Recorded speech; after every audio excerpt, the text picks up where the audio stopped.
খবরদার কেউ একা একা ইফতারি করবেন না। একা ইফতারি করেন নাকি আপনারা? আল্লাহর হাবিব সাল্লাল্লাহু আলাইহি ওয়াসাল্লাম বললেন, কেউ যদি কাউকে ইফতারি খাওয়ায়, যিনি খাওয়ালো উনি রোজা রেখে যেই সওয়াব, খাওয়ানোর কারণে ওই সওয়াব। সাহাবারা বললেন, ইয়া রাসূলুল্লাহ, ইফতারি খাওয়ানোর মতো পয়সা তো আমাদের নাই। আল্লাহর হাবিব সাল্লাল্লাহু আলাইহি ওয়াসাল্লাম বললেন, ওয়ালাউ বিশারবাতি মা, যদি এক ঢোক পানি দিয়েও ইফতারি খাওয়া তবেও এই সওয়াব পাওয়া যাবে। ওয়ালাউ বিআযকা চিলাবান, এক ঢোক দুধ দিয়ে খাওয়ালো। ওয়ালাউ বিতামরা, একটা খেজুর দিয়ে ইফতারি করালো, এই সব সুবহানাল্লাহ পড়েন। বাসায় একসাথে খাবার খান, আলাদা আলাদা না।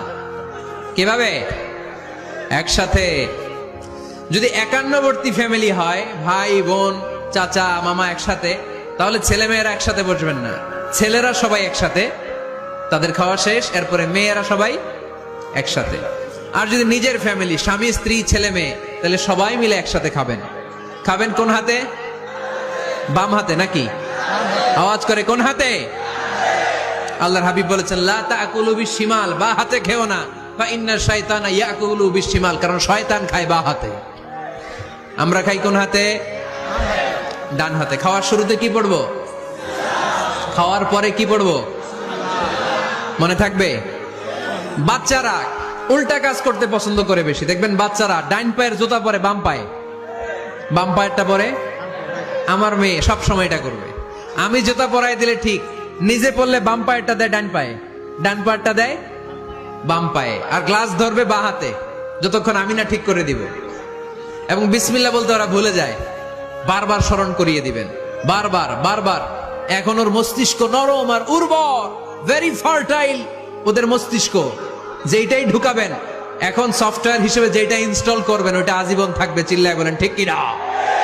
নারীদেরকে কষ্ট দিবেন না। সারা দিন পেঁয়াজু, আলুর চপ, বেগুনি, পাকোড়া, ছোলা, মুড়ি, শরবত, রুয়াবজা আছে না নাই, বানাতে বানাতে আমাদের বোনেরা কাহিল হয়ে যায়, আর তারাবি পড়তে পারে না, ইবাদত করতে পারে না। আমরা যেন আমাদের বোনদের প্রতি ইহসান করি। শিশু এবং নারীদের ব্যাপারে বিশেষ খেয়াল রাখবেন। শিশুদের রমাদানের ব্যাপারে উৎসাহ দেন, তাদের প্রস্তুতি নেওয়ান, তাদেরকে রোজা রাখতে দিবেন। আমার ভাইয়েরা এবং বোনেরা, পর্দার আড়ালে মায়েদেরকে বলবো, চাপাই নবাবগঞ্জের মায়েরা, একদিন দুই দিন না খেয়ে থাকলে আপনার ছেলে মেয়ে মারা যাবে না।